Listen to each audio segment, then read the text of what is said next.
Okay, welcome back. Moving ahead, this video we're going to cover a little bit more refinement. Then we're going to cover the face. So we're going to block in a little portrait, a very rough block of the portraits, and then we're going to refine some more. And we're actually going to pose the arms to be able to grasp the stick. All right, so kind of important to get that in eventually. Otherwise, this guy is just going to be standing here with his arms up in the air, surrendering, I think is what he's doing right now. Okay, so this part of the video is getting the head in place and really just being very particular about the tip of the head and where he's looking, the relationship with the body. And we'll see from there. I mean, it's the kind of thing that will be refined probably until the end as we get tighter and tighter with the pose. This will change, but for now, I'm kind of referencing it against the images as best I can to get it into the right position. You guys can see that there was a little bit of distortion that happened in the Z-Sphere rig. And I didn't notice at the time, or I would have modified my rig. So I'm just going to have to fix it old school, which is just going to be to freestyle it with a move brush, which is what I do here. Just kind of smash it along and bring this back in place, right? So I'm just going to do a big slide that way. And yeah, you guys will see me charge ahead with just kind of blocking this in, right? So the images that are in the reference right now aren't great for portrait because this guy has all his crazy hair. The guy's 100% rock and roll, actually.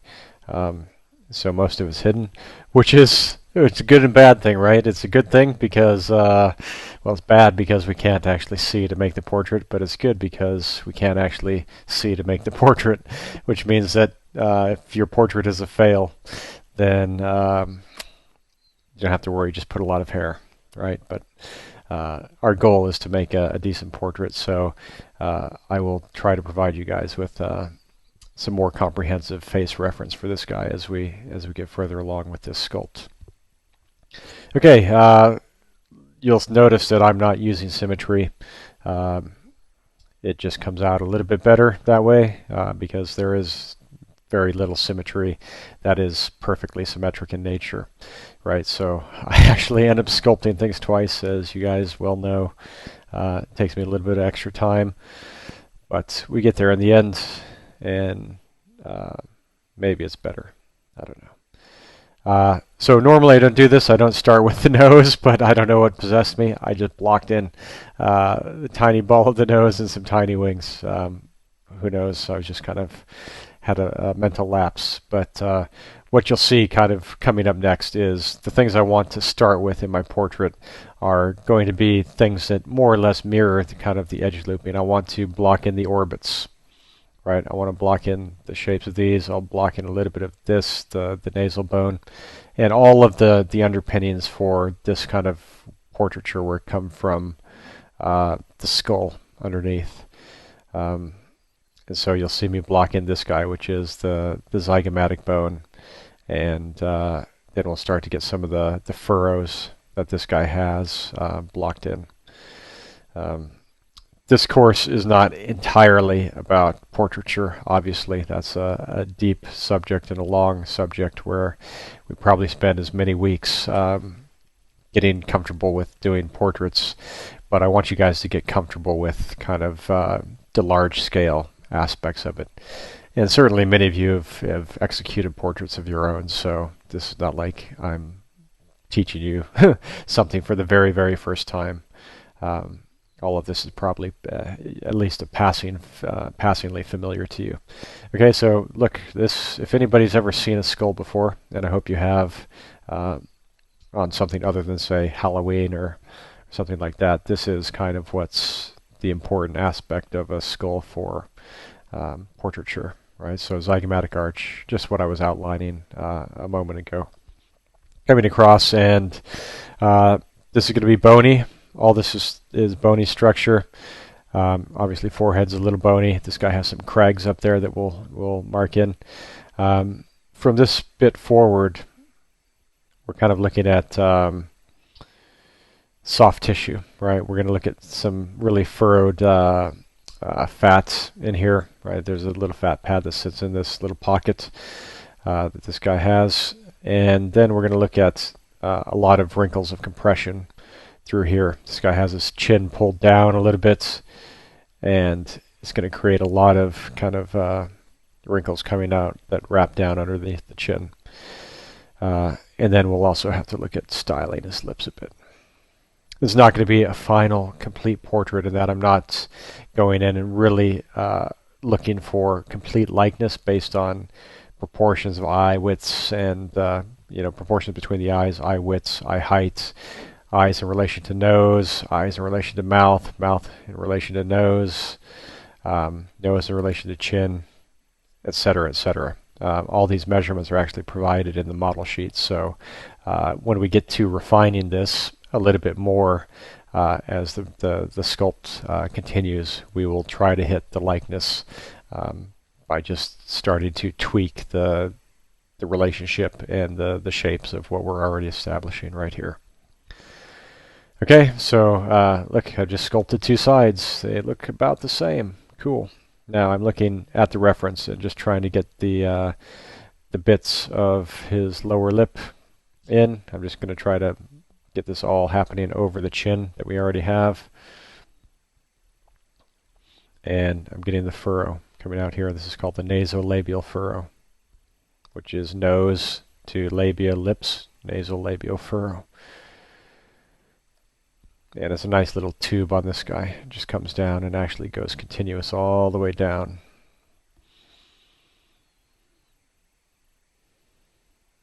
Okay, eyes, literally, I'm not going to finish them. I'll block them in, and I'll be unhappy with them at a certain point, and I'll rub one out, but you'll see.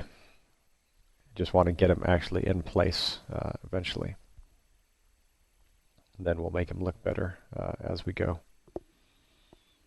So this is it. Look carefully at the reference and you'll see all these things, right? So I'm literally just doing a very rough block of all this compression. And at a certain point I'm going to look at this and say, hey, there's some crazy stuff going on. Tweak that. As I get down here, we're looking at kind of all the Adam's apple, and then we're going to be looking at the sternocleidomastoid coming in here from both angles, and I think I'll address that eventually as part of this little face section, right? Hey, there it goes, magic. I was right.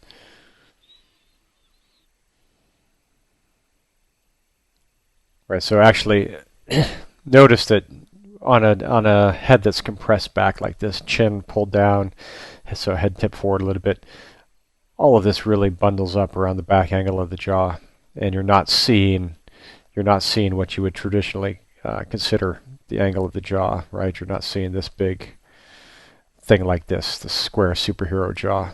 You know, you're seeing skin and fat bundle up, even though I wouldn't necessarily say this guy's fat. There's some stuff bundling up back there.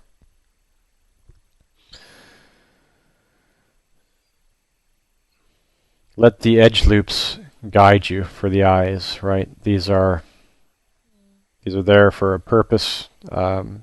These concentric rings will take you from the orbit all the way into the opening of the eye.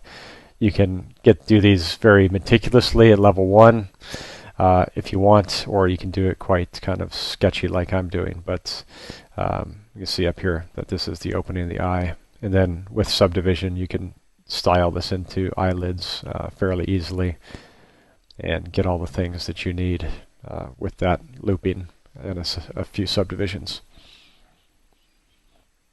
Okay, now obviously I'm working through the lips and really just trying to capture in this very, very loose set of edge loops all the major features of this guy's mouth, because it is quite characteristic. And you see that just pulling those edge loops around has gotten us a long ways to what this guy's mouth looks like. There's a bit of work still to do, but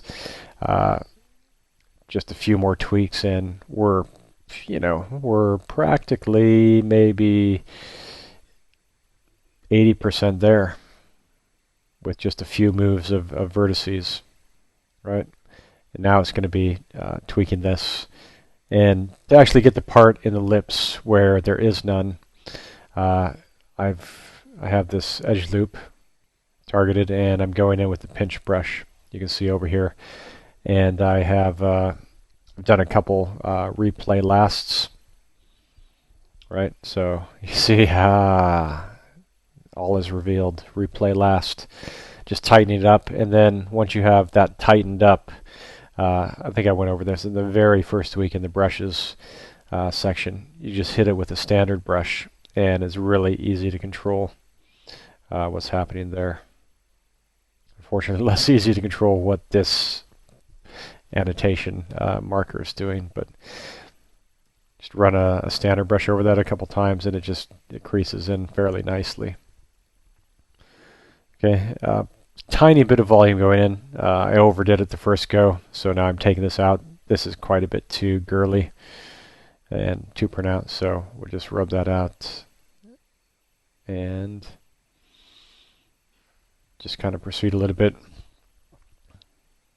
Notice this is something called the modiolus, or some people refer to it as the node of the mouth. It's a little kind of fleshy bundle, kind of a fibrous bundle within the larger muscle called the orbicularis oris, and it actually makes a nice insertion point for a lot of your the muscles of expression that operate in all sorts of angles coming into the mouth, right? So all sorts of things pull on the corner of the mouth to make us expressive, and as a result, all this this tension has given rise to a need for a nice structural thing on the corner of the mouth to allow this to happen. And so everybody has this little bundle that sits there, and it's kind of a little cashew shaped or something that just kind of sits a little bit obliquely this way and moves nicely up into the upper lip. All right, and in old age you get a little furrow coming down here. So that's it. Moving forward.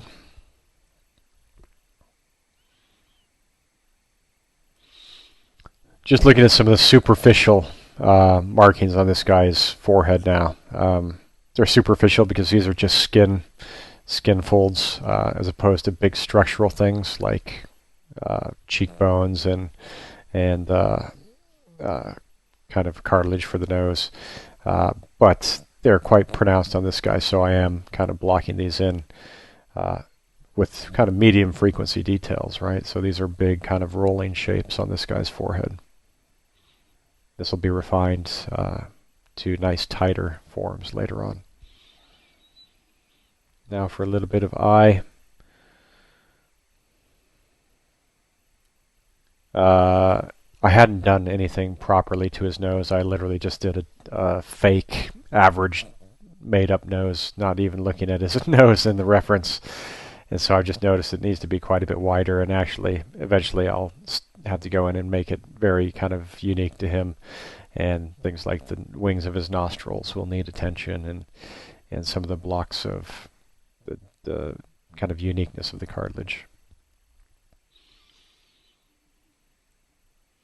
I decided eventually that I couldn't operate on the sternocleidomastoid with the head cut off as it was, so now I have some shoulders with this.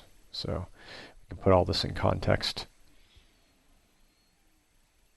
Notice with the sternocleidomastoid, nice and big fatty muscle, tubular up here, but when it comes down to its sternal origin down here, this is a really tight little tendon. You guys, of course, can just sit in front of your computers right now or wherever you are and feel it for yourselves, right? Turn your head side to side, and you just see that thing is a nice tight little tendon coming down. So be sure that you make a nice focused little shape.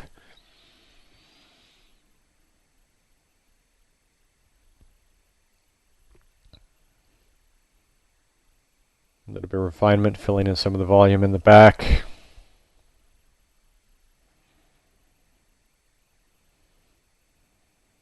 Now the intention of this whole thing is not to do the finished portrait for this guy, right? But really I started this as just an effort to get rid of that horrible face that was sitting on our default guy.